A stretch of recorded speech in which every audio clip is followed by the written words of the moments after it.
எவனோ ஒருத்தன் கருப்பு பணம் வச்சுருக்கான், அது யாருன்னு எனக்கு தெரியும். அவன் வந்து என்ன செய்யறான், ஏழைகளுக்கு உதவி பண்ணணும்னு அந்த கருப்பு பணத்தை எடுத்து கொடுக்குறான். இதில் என்ன தப்பு இருக்குது? கருப்பு பணம் வச்சுருக்கிறவங்களாம் தீவிரவாதம் தானே. முன்னாள் அமைச்சர்கள் வீடுகளில் அவங்க பதுக்கி வச்சுருக்கிற கருப்பு பணங்கள்லாம் யாருட்டு அவங்கெல்லாம் என்னவா குறிப்பிட்றீங்க? முன்னாள் அமைச்சர்னு சொல்லுவீங்களா, தீவிரவாதின்னு சொல்லுவீங்களா? அது பேர் என்ன? ஏன் உமாவதி போன்ற நண்பர்கள் இதையெல்லாம் கொண்டு வரல? மிஞ்சி போனால் 7 வாகனம். நான் கேட்குறேன், அவர் வந்து நிறைய நிகழ்ச்சிகளில் கலந்து கொள்கிறார், நிறைய வருமானங்கள் வரக்கூடிய அளவில் அவர் விளம்பரங்கள்லையும் நடிச்சுக்கிட்டு இருக்கிறாரு. 7 வாகனம் வாங்குறது கூட ஒரு 7 வருஷமாக அவரால் முடியாதா? இத்தனை வாகனங்களில் ஆர்டிஓ அனுமதி கொடுக்காம வந்து இந்த வாகனங்கள் ஓட முடியுமா? சீர்கெட்டு போன ஆம்புலன்ஸை வேகமாக ஓட்ட முடியுமா? அதுவும் மலை கிராமங்களுக்கு நீங்கள் பயணிச்சிருக்கீங்களா? அந்த சாலைகள் எப்படி இருக்குன்னு தெரியுமா உங்களுக்கு? ஒருத்தர் உதவி பண்ணுறதை நீங்கள் வந்து ஓத்திரமாக நினச்சிக்கிட்டு பண்ணிக்கிட்டு இருக்கீங்கன்னு சொன்னால், அவன் கருப்பு பணம் வச்சுக்கவன் கொடுத்து ஏதோ ஏழைகளுக்கு செய்யின்ட்டான். கருப்பு பணம் வைத்திருக்கிறவன் எதையுமே செய்யாதவனை பற்றி பேசுங்க. மணல் மாபியா கும்பலை பற்றி யாருமே பேச மாட்டேங்கிறீங்களே. ஏன் அவங்கள பேசினா அவங்க அடிச்சிருவாங்க சார் இவங்களை. அப்போ பாலா அடிக்க மாட்டான் அப்படிங்கிறதுக்காக என்ன வேணாலும் செய்வீங்களா? அப்போ பாலாவும் இன்னமே வந்து அடிக்கிற இடத்துல வந்தால் தான் நீங்கள் அடங்குவீங்களா? இவர்கள் இன்றைக்கு கிளம்பியிருக்கிற கூட்டம் தம்பி பாலாவை ஒழித்து கட்ட வேண்டும். உதவிகள் எவன் செய்தாலும் அவனை வந்து வசைபாடி முடிக்க வேண்டும். லாரன்ஸை போய் தொடுங்க. முகில் சார் வணக்கம். வணக்கம். பாலா சோஷியல் மீடியாவில் டாப் நம்பர் 1 அப்படின்ற இடத்த பிடிச்சிருக்காரு. பட் அவர் முன்னாடி உதவிகள்லாம் செய்யும்போது நமக்கே ரொம்ப ஆச்சரியமாக இருந்துச்சு. பட் அந்த வீடியோ பார்க்கும்போது நம்மளும் யோசிப்போம், சரி உதவிலாம் பண்ணுறாங்களே, பட் இருந்தாலும் கொஞ்சம் இந்த வீடியோவில் காட்டுறதுலாம் நம்புற மாதிரி இருக்கான்னு ஒரு சின்ன சந்தேகம் இருந்தது. பட் அதை பிரேக் பண்ணுற மாதிரி இப்போது ஜேர்னலிஸ்ட் வந்து ஒரு இன்ஃபர்மேஷன்ஸாக சொல்கிறாரு, இதெல்லாம் நடக்குது, இதெல்லாம் போலித்தனம் அப்படின்னு. எனக்கு இதில் என்ன கருத்தாக முரண்பாடாக இருந்ததுன்னா, பாலா வந்து அவருக்கு பின்னாடி ஒரு இயக்கம் இருக்குன்றத சொல்கிறாங்க. கடைசி வரைக்கும் அந்த இன்டர்வியூவில் சார் அந்த இயக்கம் யாருன்றது சொல்ல, அந்த இன்டர்வியூ ஃபுல்லாகவே எப்படி இருக்குன்னா, பாலா வந்து பாவம் மாட்டிக்க போகிறாரு, அவர் எதுவும் தப்பு சொல்ல, அவர் எதுவும் தப்பு சொல்லுன்னு முழுக்க பாலாவை போட்டு அடித்து துவைச்சிட்டாங்க. ஏன்னா பாலாவை அடித்தா தான் திருப்பி அடிக்க முடியாது. அவர் பாவம் இப்போ தான் வளர்ந்து வந்துட்டு இருக்காரு, அவரால் எதுவும் பண்ண முடியாது, இவங்களுக்கு தெரியுது. அது பின்னாடி இருக்கவன் ரொம்ப பவர்ஃபுல்லாக இருக்கான், அவனை தொட்டால் அவன் இவங்களை தூக்கிடுவான். அந்த காரணத்தினால இவங்க அவன் பேரை சொல்லலை. இவங்களுக்கு தெரிஞ்சு சொல்லாமல் இருக்காங்களா இல்லை தெரியாமே இருக்கான்றது என்னோட கேள்வி. உங்ககிட்ட கேட்டு தெரிஞ்சுக்கலாம். தம்பி கேபிஒய் பாலா இன்றைக்கும் அனகாபுத்தூர் பொம்மலுக்கு பக்கத்தில் சென்னையில் ஒரு எளிமையான வாழ்வை வாழ்ந்து கொண்டிருக்கிற வளரும் தம்பி. நான் பாலாவை இன்னும் கூடுதலாக செய்யுன்னு சொல்லுவேன். ஏன்னா எவனோ ஒருத்தன் கருப்பு பணம் வச்சுருக்கான், அது யாருன்னு எனக்கு தெரியும். அவன் வந்து என்ன செய்யறான், ஏழைகளுக்கு உதவி பண்ணணும்னு அந்த கருப்பு பணத்தை எடுத்து கொடுக்குறான். பாலா செய்கிறான். இதில் என்ன தப்பு இருக்குது? அவங்க என்ன சொல்கிறாங்கன்னா சார், இந்த உதவி செய்கிறது தப்பு கிடையாது. அந்த ஆம்புலன்ஸ் புது ஆம்புலன்ஸாக இருந்தால் நாங்களும் கொண்டாடுவோம். அது வந்து ஒரு ஸ்கிராப்பில் இருக்க ஆம்புலன்ஸ், அதை எடுத்து நீங்கள் ரெடி பண்ணுறீங்க. ரெடி பண்ணி அதில் தேவையான பொருட்கள்லாம் எதுவும் கிடையாது. அந்த ஆம்புலன்ஸை இதுக்கு முன்னாடியே பல நாச வேலைகள் யூஸ் பண்ணதுனால அது ஒரு ஜாம்பி ஆம்புலன்ஸ் அப்படின்ற மாதிரி அந்த ரெக்கார்ட்ஸ்லேயே இருக்குது. நீங்கள் சொல்கிற ஆம்புலன்ஸ் வந்து DN07D0003 அப்படிங்கிற ஒரு வண்டி 31 வருஷத்துக்கு முன்னாடி ஓடிய ஒரு வண்டி. அது ஸ்கிராப்புக்கு போய் அது சரி செய்யப்பட்டு வந்திருக்கு. அது சினிமா ஷூட்டிங்காக, படப்பிடிப்பு தளத்திற்காக பயன்படுத்தப்பட்ட வண்டி. அதை வந்து இதாக போட்டு பெயிண்டெல்லாம் அடித்து பக்காவாக பண்ணியிருக்காங்க. மலைகளில் ஓடிக்கிட்டு இருக்கு. இதுவரை 6 ஆம்புலன்ஸ் கொடுத்துருக்குறாரு. 7 கொடுத்துருக்காரு இல்லை 6. இப்போ அண்மையில் ரீசெண்டாக வந்து ஒன்று கொடுக்கறதுக்கு ஏற்பாடு பண்ணிகிட்டு இருந்த நேரத்தில் தான் இந்த பிரச்சனை வந்தது. இப்போ இந்த 6 வந்து நல்லா தான் ஓடிக்கிட்டு இருக்கு. நீங்கள் அதை பார்த்தீங்கன்னா DN3G8752 டின்னு போட்டிருக்காங்க. அந்த வண்டி ஒன்று. DN562808 அப்படிங்கிற ஒரு வண்டி. DN12M8992 இந்த வண்டி வந்து இப்போ கடைசியாக சொன்ன வண்டி இரும்பு கடையிலேருந்து எடுத்தாங்க அப்படிங்கிறதெல்லாம் இப்போ இவங்க விழாவாரியாக நான் சொல்லிட்டேன். நான் ஒரே ஒரு கேள்வி கேட்குறேன். இப்போ ஜேர்னலிஸ்ட் என்று சொல்லக்கூடிய உமாவதி போன்ற நண்பர்கள், எனக்கு நண்பர் தான். நீங்கள் வந்து ஒரு வளரும் தம்பி உதவி செஞ்சால் அது பின்னணியில் யாரோ இருந்து இயக்கியிருக்கிறாங்க, சரி. சக்தி மசாலா அதே ஈரோட்டில் தான் இருக்குது, தெரியுமா? இப்போ ஈரோட்டில் இருந்து வந்து ஒரு நிறுவனம் அறமாக ஏதோ ஒரு பேர் கொண்ட ஒரு அது அறக்கட்டளை. இந்த அறக்கட்டளையிலிருந்து கொடுக்கப்பட்ட நிதியிலிருந்து தான் தம்பி பாலா வந்து இந்த உதவியெல்லாம் பண்ணிக்கிட்டு இருந்தான். பாலாவை அவர்கள் தேர்ந்தெடுத்ததுக்கு காரணம் பின்னாடி வந்து ஒரு தீவிரவாத குழுக்கள் இருப்பதாக சந்தேகிக்கிறோம் அப்படிலாம் பேசப்பட்டது. கருப்பு பணம் வச்சுருக்கிறவங்களாம் தீவிரவாதம் தானே, ஏற்றுக்கிறோம். இப்போ நாட்டை ஆண்டு கொண்டிருக்கிற அமைச்சர்கள், முன்னாள் அமைச்சர்கள் வீடுகளில் அவங்க பதுக்கி வச்சுருக்கிற கருப்பு பணங்கள்லாம் யாருட்டு அவங்கெல்லாம் என்னவா குறிப்பிட்றீங்க? முன்னாள் அமைச்சர்னு சொல்லுவீங்களா, தீவிரவாதிகள்னு சொல்லுவீங்களா, பயங்கரவாதிகள்னு பறைசாற்றுவீங்களா? அதுக்கு பேர் என்ன? ஏன் உமாவதி போன்ற நண்பர்கள் இதையெல்லாம் கொண்டு வரல? ஆத்து மணலை கொள்ளையடித்து அதிகாரமிக்க மனிதர்கள்லாம் இந்த நாட்டுக்குள்ளே இருக்கான். பல லட்சம் கோடிகள் இருக்குது. லட்சம் கோடிகளை தங்கமாகவும் ஆக்கி வச்சுருக்குறாங்க. நம்ம ஏற்கனவே ரைடில் தங்கத்தையே அள்ளியிருக்கிறாங்க, நம்ம பார்த்துருக்குறோம். அப்போ இதெல்லாம் என்ன? இதை பற்றி ஏன் வெளியில் கொண்டு வர மாட்டேங்கிறாங்க? தார் சாலை போடுறாங்க, போட்ட ஒரு 2 மணி நேரத்தில் பேர்த்து எடுக்கிறாங்க தார் சாலையை. இதான் போட்ட லட்சணமானு கேட்குறாங்க. அதை பற்றி ஏன் பேச மறுக்கிறாங்க? திருப்பத்தூர் மாவட்ட ஆட்சியர் அலுவலகம் 4 வருஷத்துக்குள்ள கட்டடங்கள் இடிந்த நிலையில் இருக்குது. அதை பற்றி யாராவது பேசுகிறாங்களா? எங்கடா சிமெண்ட் போட்டிங்க, எங்கடா மணல் போட்டிங்க, எந்த மணலை வச்சுரா கட்டினீங்கன்னு யாராவது கேள்வி கேட்ட வரலாறுகள் உண்டா? ஏன் அதை கேட்க மறுக்கிறாங்க? எத்தனையோ அரசு கட்டிடங்கள். நான் இன்னொன்று சொல்கிறேன், ஒரு வீடு இப்போ நான் செட்டிநாட்டு சீமையை சார்ந்தவன், என் ஊரில் எல்லாம் வீடு கட்டினா எங்கள் செட்டியார்கள் சமூகத்தில் வந்து ஒரு 200 வருஷத்துக்கு 250 வருஷத்துக்கு வீடு அப்படியே இருக்குது. இன்றைக்கும் ஒரு வீதி ஒரு வீடு என்கிற நீங்கள் கட்டுற அரசு கட்டடங்கள் வந்து 15 வருஷம் கூட தாங்கலையே. அது ஏன்? என்ன காரணம்? நலத்திட்டங்களை உருவாக்குவதே கொள்ளையடிப்பதற்காகத்தான் என்கிற குற்றச்சாட்டை நான் தொடர்ச்சியாக சொல்லி வருவேன். கேபிஒய் பாலா இன்றைக்கி வந்து உதவி மையர் மிஞ்சி போனால் 7 வாகனம். நான் கேட்குறேன், அவர் வந்து நிறைய நிகழ்ச்சிகளில் கலந்து கொள்கிறார். ஒரு தொலைக்காட்சி நிகழ்ச்சியில் ஒப்பந்தம் போட்டு நடிச்சுக்கிட்டு இருக்கிறாரு. வெளிநாடுகளில் போய் ஈவென்ட் நடத்துகிறாரு. அது மட்டும் இல்லாமல் நிறைய வருமானங்கள் வரக்கூடிய அளவில் அவர் விளம்பரங்கள்லையும் நடிச்சுக்கிட்டு இருக்கிறாரு. 7 வாகனம் வாங்குறது கூட ஒரு 7 வருஷமாக அவரால் முடியாதா? முடியும் சார், எனக்கு அந்த கான்ஃபிடென்ட் இருக்குது, அவரால் வாங்க முடியும். ஏன்னா இந்த ஃபாரின் ஈவெண்ட்ஸ்லாம் போகிறாங்க சார், கண்டிப்பாக லட்சக்கணக்கில் தான் பணம் தருவாங்க. சரி, அப்படி இப்படி சேர்த்ததும் செகண்ட் ஹேண்டுன்றதுனால டெஃபினட்டாக அவரால் வாங்க முடியும் தானே. அப்போ இது ஒரு குற்றச்சாட்டுன்னு இன்றைக்கி வந்து அவரை தம்பி வளருமாமா இப்போ காந்தி கண்ணாடின்னு ஒரு படம் பண்ணார். அந்த படம் வந்து பெரிய லெவலில் போகல. 7 கோடி ரூபா செலவழித்து எடுத்த படம். 3.5 கோடி தான் வருமானம், 3.5 கோடி லாஸ். அவர் ஒரு ஹீரோ பொசிஷனில் வரணும்.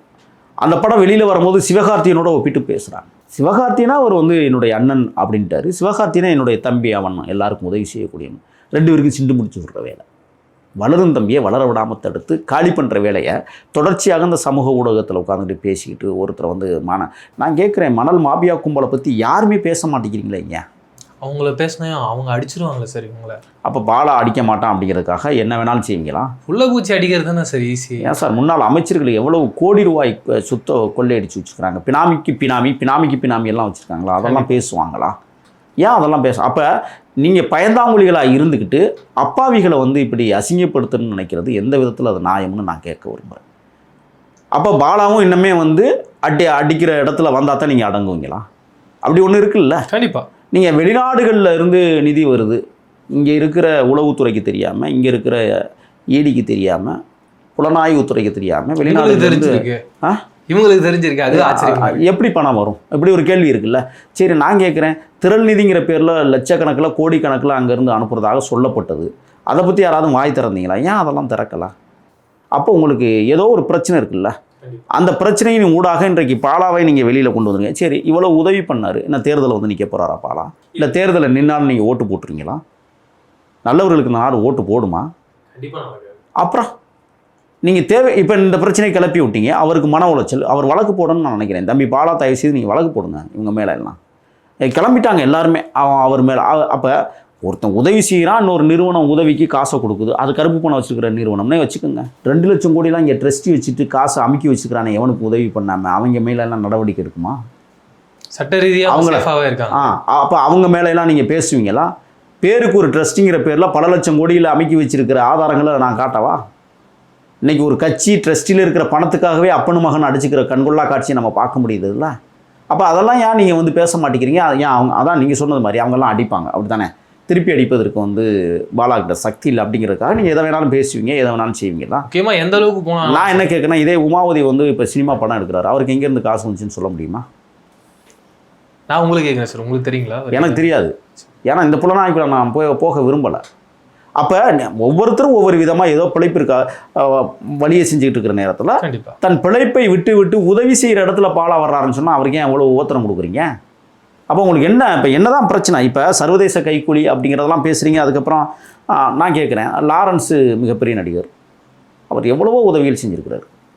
எங்கள் புதுக்கோட்டை மாவட்டத்தில் கூட ஒரு தம்பி பாடகராக வந்தேன் ஊரில், தண்ணி குடிப்பதற்கு இல்லைன்னு சொன்னோடனே உடனே அங்கே போயிட்டு பைப்பு போட்டு கொடுத்து மோட்டர் ரூமெல்லாம் கட்டி கொடுத்து எல்லாம் பண்ணார். அப்போ அவர் வந்து வெளிநாட்டிலேருந்து ஸ்பான்சர் வாங்கினாரா? இல்லை அவர் வந்து சர்வதேச கைக்கூலியா? சொல்லுங்கள். இப்போ தண்டகாரண்யம்னு ஒரு படம் போய்கிட்டு இருக்குது. மிக சிறப்பான படம், போய் பாருங்கள் தயவுசெய்து. ரொம்ப அற்புதமான படம். என்னுடைய இனிய நண்பர் வந்து தினேஷ் அதில் நடிச்சிருக்கிறாரு. ஏன் நான் இதை சொல்கிறேன்னா, தண்டகாரண்யம் படம் மலை கிராமத்தில் நடக்கும்போது பாரஞ்சித் இயக்குனர் அவர்கள் 7 கிலோமீட்டருக்கு தார் சாலை அமைச்சு கொடுத்துருக்காரு.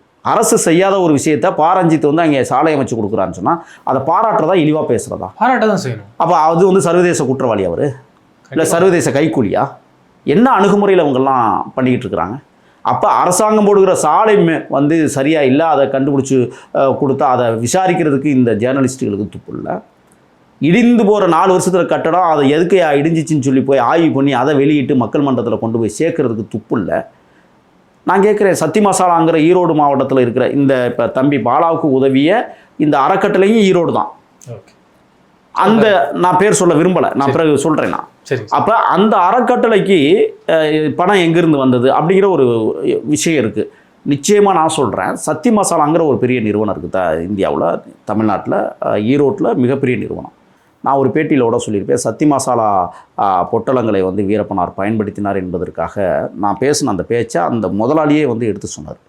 வீரப்பனார் வந்து சத்தி மசாலா தூள் பயன்படுத்தியது எங்களுக்கெல்லாம் பெருமையாக இருக்குது அப்படின்னு சொல்லி. நான் தான் அதை வெளியில் கொண்டு வந்தேன். சத்தி மசாலா மட்டன் தூள் வரும், சிக்கன் தூள் வராது, குழம்பு மிளகாய் தூள்னு ஒன்று வரும், மஞ்சத்தூள், இது எல்லாமே சத்தியில் தான் நாங்கள் காட்டுக்குள்ளே சமைப்போம் வீரப்பனார் கூட இருந்து. அதை நான் வெளிப்படுத்துகிறேன். அப்போ சத்தி மசாலா தூளில் வேலை செய்யக்கூடியவர்கள் யாரும் தெரியுமா? 3ஆம் பாலினத்தவர், ஊனமுற்றவர்கள் தான் அங்கே அதிகமாக வேலை செய்கிறாங்க. அவங்களுக்கு தான் அவங்க வேலை கொடுத்துருக்குறாங்க. வேறு நீங்கள் நார்மலாக நல்ல மனிதனாக இருக்கிறவங்களுக்கு அவங்க வேலை கொடுக்க மாட்டாங்க. நான் அந்த அட்வர்டைஸ்மெண்ட் கூட நம்ம பார்ப்போம் சார். ஏன்னா இப்போ அவங்க வந்து வேலையும் வாங்கி ஊதியத்தையும் கொடுக்குறாங்க, அவங்களுடைய வாழ்வு செழிக்குது. அதுக்காக அவங்க சர்வதேச குற்றவாளி ஆயிட முடியுமா? கண்டிப்பாக கிடையாது. அப்போ என்ன அடிப்படையில் நீங்கள் வந்து இப்போ நான் என்ன கேட்குறேன்னா, நீங்கள் தான் வெளியிடுங்களே, நீங்கள் தான் முதல்ல கேட்டிங்கல்ல, ஆரம்பத்தில் கேட்டிங்க, அந்த நிறுவனம் என்ன, அவருடைய பின்னணி என்ன, அவர் எங்கேருந்து பணம் வருது, எத்தனை கோடி ரூபா அவருடைய ட்ரஸ்டியில் வச்சுருக்கிறாரு, தாராளமாக வெளியிடுங்களே. ஏன் அதை வெளியே நம்மளுக்கு அவன் அடிச்சு விடுவான்னா? அதுக்கு அவங்க சொல்கிறாங்க, இல்லை இதுவே போதும் நம்ம நினைக்கிறோம், அதெல்லாம் வெளியிட்டா தம்பி பாலாவுடைய வாழ்க்கை இன்னும் பெரிய பிரச்சனையாயிடும்.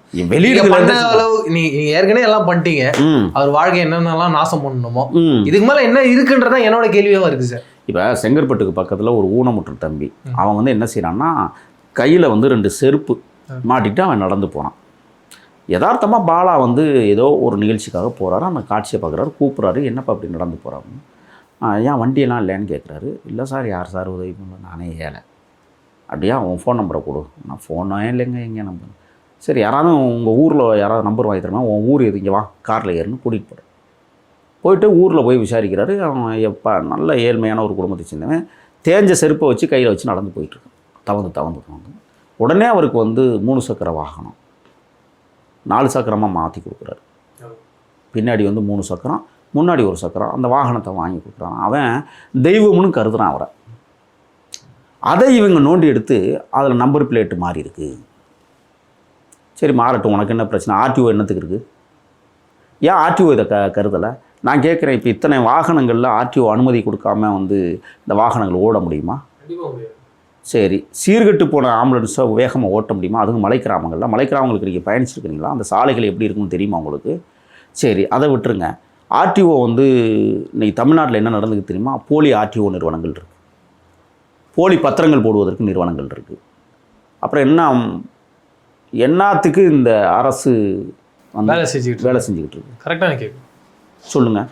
போலி பத்திரம் போடுறான், போலி ஆர்டிஓ இருக்குது. அதெல்லாம் சரியாக இருந்ததா? சப்போஸ் பாலா செஞ்சு தப்பாக இருந்தால் அது நடந்துருக்கு. அன்னைக்கே வந்து நீங்கள் பிடிச்சிருக்கலாமே. வாப்பா, எங்கப்பா ஆர்டிஓவில் நீ பதிவு பண்ணவே இல்லை, உன் வாகனம் ஓடிக்கிட்டு இருக்கு, எங்கேருந்து நீ பதிவு வேணும் வாங்கினேன் கேட்டிருக்கலாமே. ஏன் கேட்கல? இவங்க ஒரு பட்டியலை வெளியிடுறோம்னு சொல்லி வெளியிட்டுக்கிட்டு இருக்காங்க. நான் கேட்குறேன், ஆர்டிஓ வெளியிட்டிருக்கிற பட்டியலே வெளியிடுங்க, அதெல்லாம் உண்மை இருக்கான்னு பார்ப்போம். ஆர்டிஓவில் இருக்கிற ஆஃபீஸர்ஸ் யாரும் லஞ்சம் வாங்குறதே கிடையாதா? சொல்லுங்கள். கோடிக்கணக்கில் சொத்துக்கள் குவிக்கப்பட்டிருக்குது ஒவ்வொரு ஆர்டிஓ ஆஃபீஸ்லையும், தெரியுமா உங்களுக்கு? நீங்கள் ஒரு விஷயம் சொல்லவா, சென்னை மாநகரத்தில் டிராஃபிக் ஆகுது. ஆமாம், டிராஃபிக் தான் ஆகும்.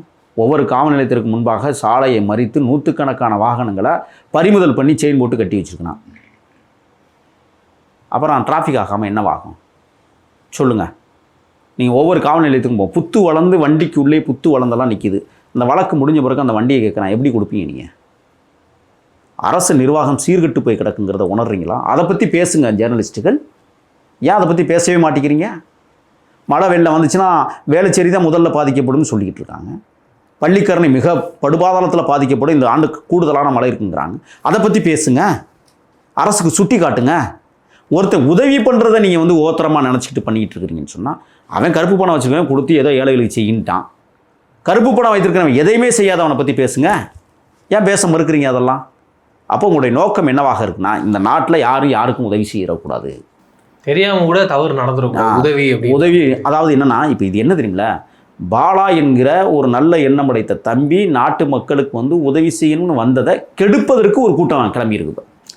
அவனும் செய்ய மாட்டான், அடுத்தவனையும் செய்ய விட மாட்டான். இப்படி ஒரு கூட்டம் வந்திருக்குன்னு சொன்னால், இந்த தேசம் தானம் நிறைந்த தேசம், அதிகமான அவ்வைக்கு நெல்லிக்கனி கொடுத்த தேசம் இது. அப்படித்தானே? கண்டிப்பாக. பாரி முல்லைக்கு தங்கத்தேரை பரிசளித்தவன். இந்த மாதிரியெல்லாம் நிறைய நம்மளால் 7 வள்ளல்கள் 7 பேர் என்ன செஞ்சுருக்கிறாங்கிறத நம்ம பேச முடியும்.